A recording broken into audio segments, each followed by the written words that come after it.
तर good evening सगळ्यांना। आणि वेळ होती सायंकाळची आणि मी लागलेली होती सायंकाळच्या स्वयंपाकाला। आणि सायंकाळच्या स्वयंपाकात मी आज करणार होते रवा गोड, जो आहे की सगळ्यांना आवडतो। तर मी खूप दिवसापासून सोशल मीडियावर बघते की पाइनएपल रवा 2-3 वेळेस बघितला मी, आणि हा कसा लागत असेल ती थॉट प्रोसेस मला माहीत नाही, पण म्हटले आपण पण एकदा नक्की ट्राय करू।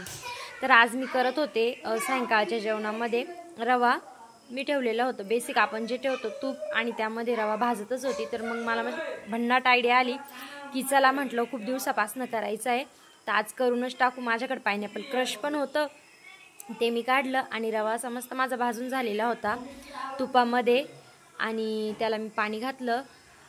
तर रवा मला पाण्यामध्येच आवडतो, दुधात थोडासा घट्ट असतो त्याच्यामुळे मला तो आवडत नाही, म्हणून मी ते जो बेसिक आपण रवा करतो तेच फॉलोअप करून मी रवा माझा छानपैकी शिजवून घेतलेला होता, साखर वगैरे टाकून, आणि थोडीशी त्याला वाफही भरवून दिली कारण इथे मी जाड रवा वापरलेला होता म्हणून।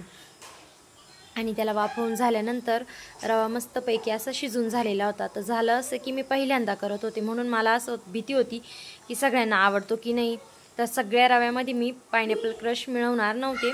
मग मी काय केलं 50% म्हणजे 50पेक्षा जास्तच डिवाइड करून घेतला, एका भांड्यामध्ये गोड रवा काढला कारण सगळ्यांनाच गोड रवा आवडतो, आणि एक वाटी असा ठेवला आणि त्याच्यामध्ये मी थोडासा क्रश मिक्स करून दिला। तर म्हटलं बघू ट्राय करून कसा लागतो कसा नाही, कारण मी बऱ्याच वेळेस व्हिडिओ बघितले तर छान त्याला येल्लो कलर आलेला होता पाइनएपल क्रशचा। तर येल्लो कलर ऑफकोर्स त्याला येल्लोच आलेला आहे बघा, किती डिलिशियस दिसतोय तो, आणि बघूनच तोंडात पाणी आलेलं असेल। तर मलाही तसंच व्हायचं म्हणून म्हटलं आज ट्राय करून बघू। आणि फर्स्ट टाईम एखादी गोष्ट केल्यानंतर मनामध्ये कसं हे असतं ना की छान होते की नाही, तर आता माझ्याही मनात तसंच होतं की दिसत एकदम छान होता पण तो कसा लागेल। तर मी देवाचं नाव घेतलं आणि पहिली बाईट घेऊ म्हटलं, कशी लागते कशी नाही मग दुसऱ्यांना देऊ।